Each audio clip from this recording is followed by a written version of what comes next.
Son 51 proyectos por más de 83.000 millones de dólares, los que contempla la nueva cartera de proyectos mineros de Cochilco, concentrados principalmente en el norte del país y donde casi el 90% de ellos corresponde a cobre. Para conocer más detalles de las inversiones que se proyectan para los próximos 10 años, estamos en el estudio de Reporte Minero y Energético con la directora de Estudios y Políticas Públicas de Cochilco, Patricia Gamboa. Patricia, un placer nuevamente poder conversar contigo. ¿Qué tal? ¿Qué tal, Nicolás? Muchas gracias por la invitación.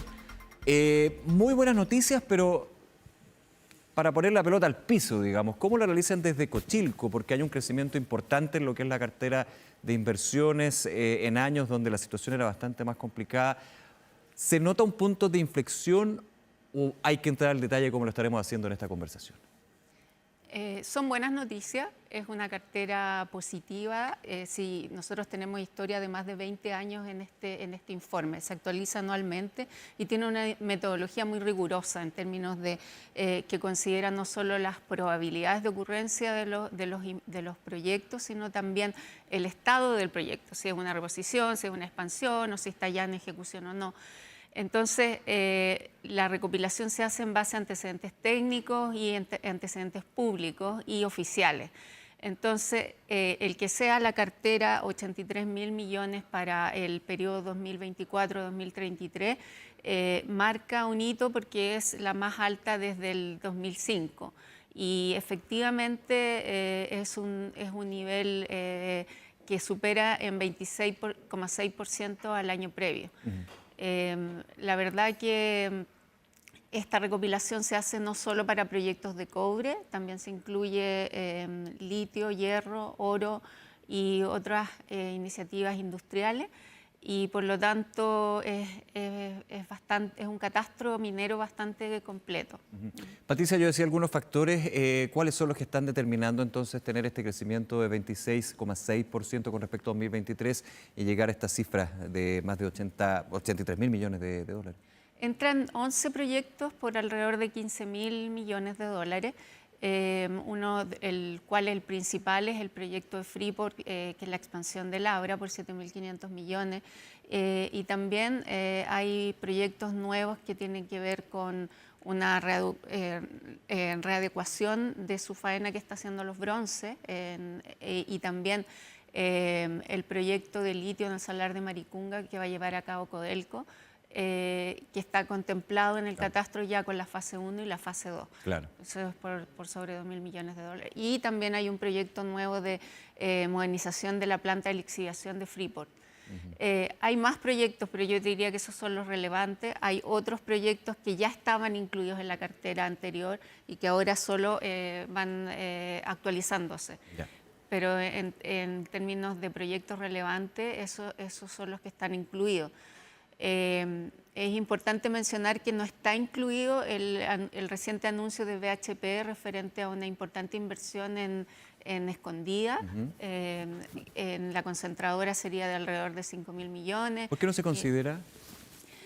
Porque fue un anuncio reciente. Ya. Y según la metodología nuestra, todavía no está definido lo suficientemente bien cuándo se va a invertir. Perfecto. Y cuándo se va a postular al servicio de impacto ambiental. Le faltan pasos, digamos, para hacer uno en desarrollo, más allá de para nosotros conocer y dimensionar dentro de este periodo de 10 años dónde va la inversión y en qué fases va a ir la inversión. Sí. Eso es importante para ir viendo el avance que va teniendo la inversión.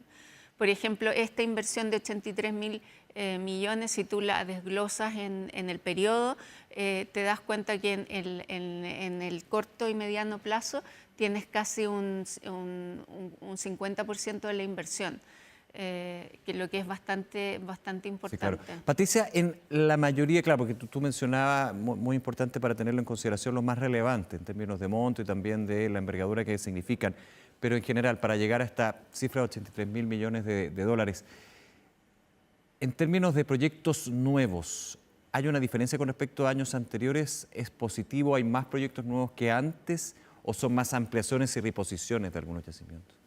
La cartera tiene un 80% con proyectos brownfield, que son expansiones y reposiciones, ya. Eso en total. Y el balance son proyectos nuevos. Ahora, si tú comparas los proyectos nuevos que están este año en función del año anterior hay un 23% Claro, de aumento. claro. La cartera total aumentó un 26,6%, pero Cuando uno va al desglose y al detalle de año por claro. año, digamos, en términos nuevos, más de un 20% de crecimiento en efectivamente. proyectos O nuevos. sea, sí hay un crecimiento. Ya, Sí. que eso es importante porque también puede dar pie, esto ya es proyección, digamos, para en los próximos años esta cartera involucrando nuevos proyectos nuevos. Bueno, va a depender obviamente de los inversionistas y las empresas en ese caso. También es importante mencionar que hay reformulaciones de los proyectos antiguos que incluyen tanto a las empresas estatales como a las privadas, que ¿Cómo entender superan la- los 10.000 millones. Sí, perdón, ¿cómo entender esto de las reformulaciones? Porque no son ampliaciones, son reposiciones. En algunos casos son reposiciones Ok. y las reformulaciones tienen mucho que ver con el negocio minero.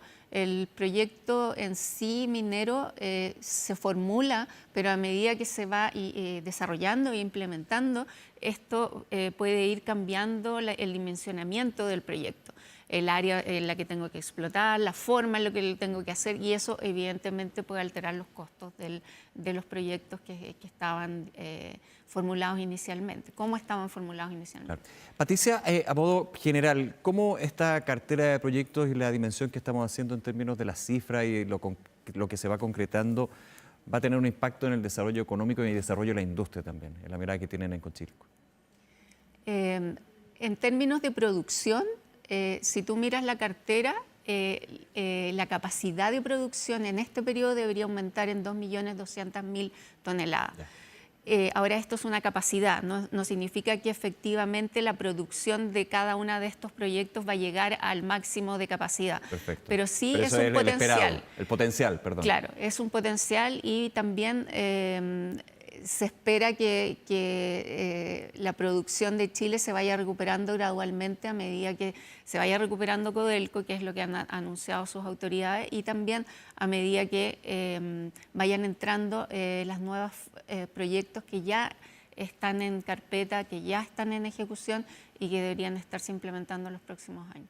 Vuelvo a los datos y el desglose en términos del origen de las inversiones. La gran mayoría es en Chile, viene de otros países. ¿Cómo se va componiendo esta cartera?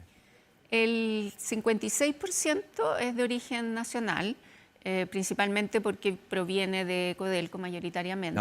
Codelco tiene un peso clave, digamos. Codelco tiene un peso clave, Casi pero un poquito más de la mitad, entonces. exacto. Y después lo sigue Canadá con un 10% y Australia, y que ya ahí se disputan el 5% con Japón y Australia. Pero es bien variado, o sea, en el fondo eso quiere decir que todos los grupos económicos que pertenecen a las mineras privadas, que tienen presencia en las mineras privadas, están invirtiendo. O sea, estamos hablando de Anglo, de Teck, también están los proyectos de oro de Kinross. Claro, ahí pensamos en el origen, digamos, de las inversiones, de donde están las matrices, pero finalmente son compañías que ya están asentadas hace varios años en Chile con producción aquí en Chile, pensando que gran parte de esta cartera son, por ejemplo, ampliaciones de... Perfecto, sí. Claro. Sí. Desde ese punto hay que verlo. También hay que verlo, sí, correcto. Ahora, nos comentaba el peso de Codelco, también lo que son los inversionistas en ese sentido. Yo hablaba de algunos factores. ¿Cómo se proyecta, más que proyecta, cómo se explica también que haya este mayor interés? Y finalmente, un tema que tú mencionabas, el crecer a lo potencial, digamos, en términos de la producción. Se tiene que producir más cobre, que es el mineral quizás más que quizás, con más peso, digamos, en esta cartera de inversiones. Electromovilidad, la situación de transición energética, las proyecciones de demanda de aquí al 2030 son las que finalmente explican esto, ¿no? Sí, las inversiones se basan en precios de largo plazo, precios de incentivo. Eso quiere decir que no solo se consideran los costos de funcionamiento de una mina, también los costos de capital, y evidentemente también se analiza la situación de oferta y demanda. Si nosotros vemos las proyecciones de demanda de cobre de aquí al 2035, si estamos actualmente en aproximadamente 25 millones, deberíamos llegar a unos 34, 33, 35 millones. O sea, necesitamos 10 millones más de toneladas, lo que no va a venir por el lado de la oferta.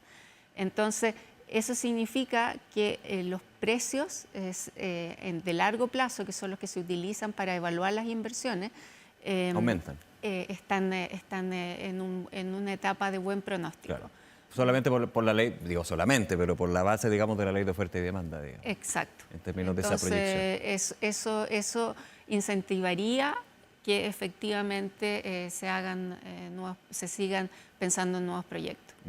Ahora, es positivo, y en los segundos que nos quedan, Patricia, positivo balance, digamos, pero que es muy, te hago la pregunta, muy temprano todavía para pensar en nuevos proyectos o nuevas ampliaciones, digamos, más allá de los anuncios, como tú decías en la última iniciativa. O sea, muchos de los proyectos actuales son expansiones y reposiciones. Eso es un hecho, pero eso es por la realidad de Chile como país, donde la ley de cobre ha bajado por la cantidad de años en que estamos en funcionamiento. Estamos hablando de un 0,6%. Ahora, pronósticos sobre los proyectos es muy difícil hacer. Patricia Gamboa, directora de Estudios y Políticas Públicas de Ecochilco. Como siempre, muchas gracias por acompañarnos, Patricia, y también el trabajo de Ecochilco, ¿no? Ya, un placer. Muchas gracias. Hasta luego. Hasta luego. No olvides suscribirte a nuestro canal de YouTube.